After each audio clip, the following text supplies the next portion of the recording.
Hey, what's up everyone? Welcome back to a brand new video this week. I'm RST instructor Chris Tyler here with 2018 US Open champion Brooks Koepka, who just became the youngest player in golf history to win back-to-back US Open champions. So congratulations to Brooks. And in this video, we are going to be doing a quick breakdown on two key components that allow Brooks to maximize clubhead speed and efficiency in his golf swing. So if you've been looking for a solution to be able to get a good dose of speed, then pay close attention to today's analysis. And at the end of the video, I'm going to go ahead and show you guys a couple of quick little drills that are going to help you get well on your way to being able to hit the ball further than you ever have before. So let's go ahead and get started now.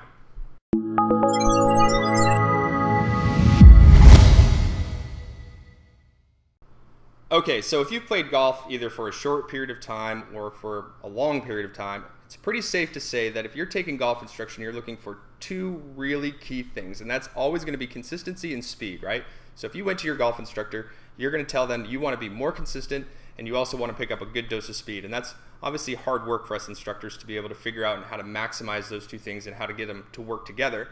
But today we're going to be focusing on two really key aspects of Brooks' golf swing that allow him to maximize efficiency and to be able to just pound the golf ball. He's 11th in the PGA Tour in total driving distance, and these guys out there are really just pounding the golf ball these days.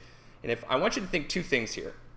I want you to think about separation in your backswing, and I want you to think about sequence in your downswing.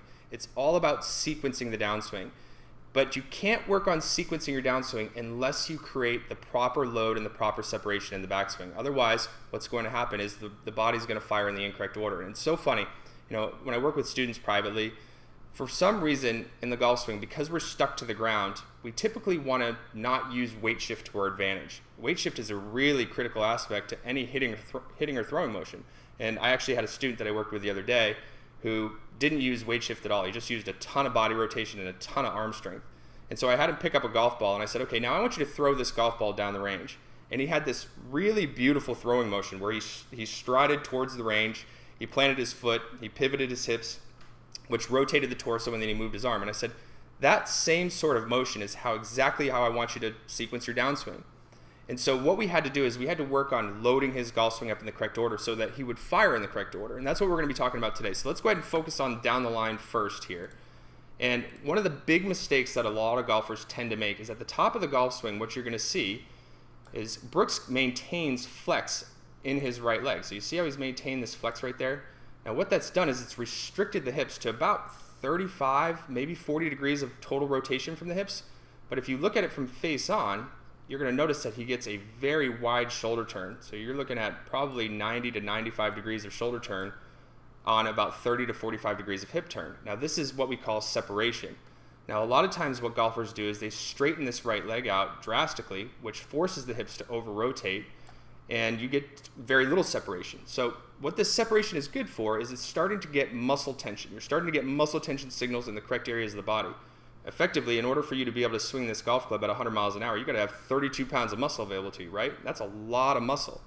And so a lot of us just don't have that available to us in our shoulders and our arms, but we do have it available to us in our biggest muscles in our body, like our biggest surface area muscles are lats, our chunkiest muscles are glutes, our abs or obliques. And so by getting yourself to create separation, you're allowing those muscles to start to get contracted, that you're going to be able to use those essentially for speed in the downswing.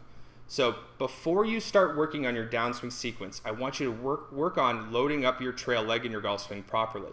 So when you shift over to it, you're going to be working on keeping that right leg flexed and facing forward. Don't let this right leg rotate out, and don't let yourself lose the flexion in it. Once you have that in a good spot, now it's time to start sequencing the downswing. So now I want you to take a step back here for a second, and I want you to think about if you were to pick up a ball and you were to throw it. How would you make those movements? Well, I guarantee it, you would take your lead leg and you would start to stride towards home plate, right? You would start to step out and start to move in the direction that you're going to be throwing it. And that's what Brooks does really well here. You're going to see the first move down as you see him start to shift his hips and start to unload his body.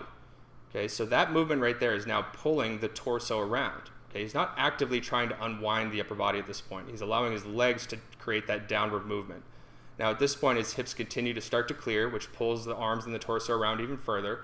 And now here we are in the hitting area, and guess what? It's time to party. It's just time to let this club release by letting your wrists and your forearms start to rotate. This is where we stall the body and we allow the hands and arms to act independently from the body. This is all part of the kinetic chain. This is proper sequencing.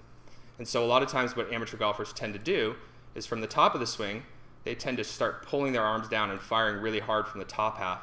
And what that does is it creates momentum and inertia working away from the target, forces you to start throwing the club out away from your body, makes it nearly impossible for you to shift your weight, and in turn, you're just going to lack efficiency, right? So how I want you to approach this is I want you to start working on loading up the trail leg, and then I want you to start working on your downswing by using your legs first. And we've got some videos on the website that'll help you out with that. I'm going to go ahead and point those out now. So the first one I want you to work on is going to be load the right leg in the backswing. Okay? Second one is going to be the laser beam drill. So if you've noticed that you've had a very hard time creating separation or stability in your hips, then I want you to work on the laser beam drills. This is going to help you create that good separation. Then as far as downswing sequence is concerned, we've got a number of videos that will help you with this, but one of the members' favorites is the frisbee drill, because you're going to actually learn how to fire the proper sequence just by doing a simple drill, just like throwing a frisbee. And once you do enough repetitions of that, then you start adding a golf club, and you're going to start to see that you become way more efficient, and you start pounding the golf ball like Brooks does. He's absolutely a phenomenal talent. You can see that he unloads and just lets the club just fly through the hitting area, and that's why he's able to be 11th on the PGA Tour in driving distance. And so, that's going to be today's analysis. I really want you guys to create separation first and then work on sequence second, and I promise you, you'll start hitting the golf ball further than you ever have before. Okay guys, so if you're joining us on our YouTube channel, I really appreciate you guys sticking through that information just on how to maximize speed, just like Brooks did here. And I know I didn't give a lot of overall instruction here, but I really want you to take advantage of a good instructional video that's going to teach you how to sequence your downswing properly. And it's the video that I mentioned there at the end called the Frisbee Drill. If you want to see that video in its entirety, then go ahead and click the link in the description below. It'll go ahead and take you over to the website. You can watch that video for free in its entirety, no questions asked, or you can click on one of these little end screens. It'll take you to that video.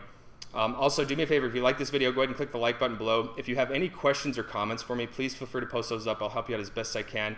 Now let's get out there. Let's work on sequencing our downswing properly so that you can start becoming way more efficient. All the best, guys. Make it a great day.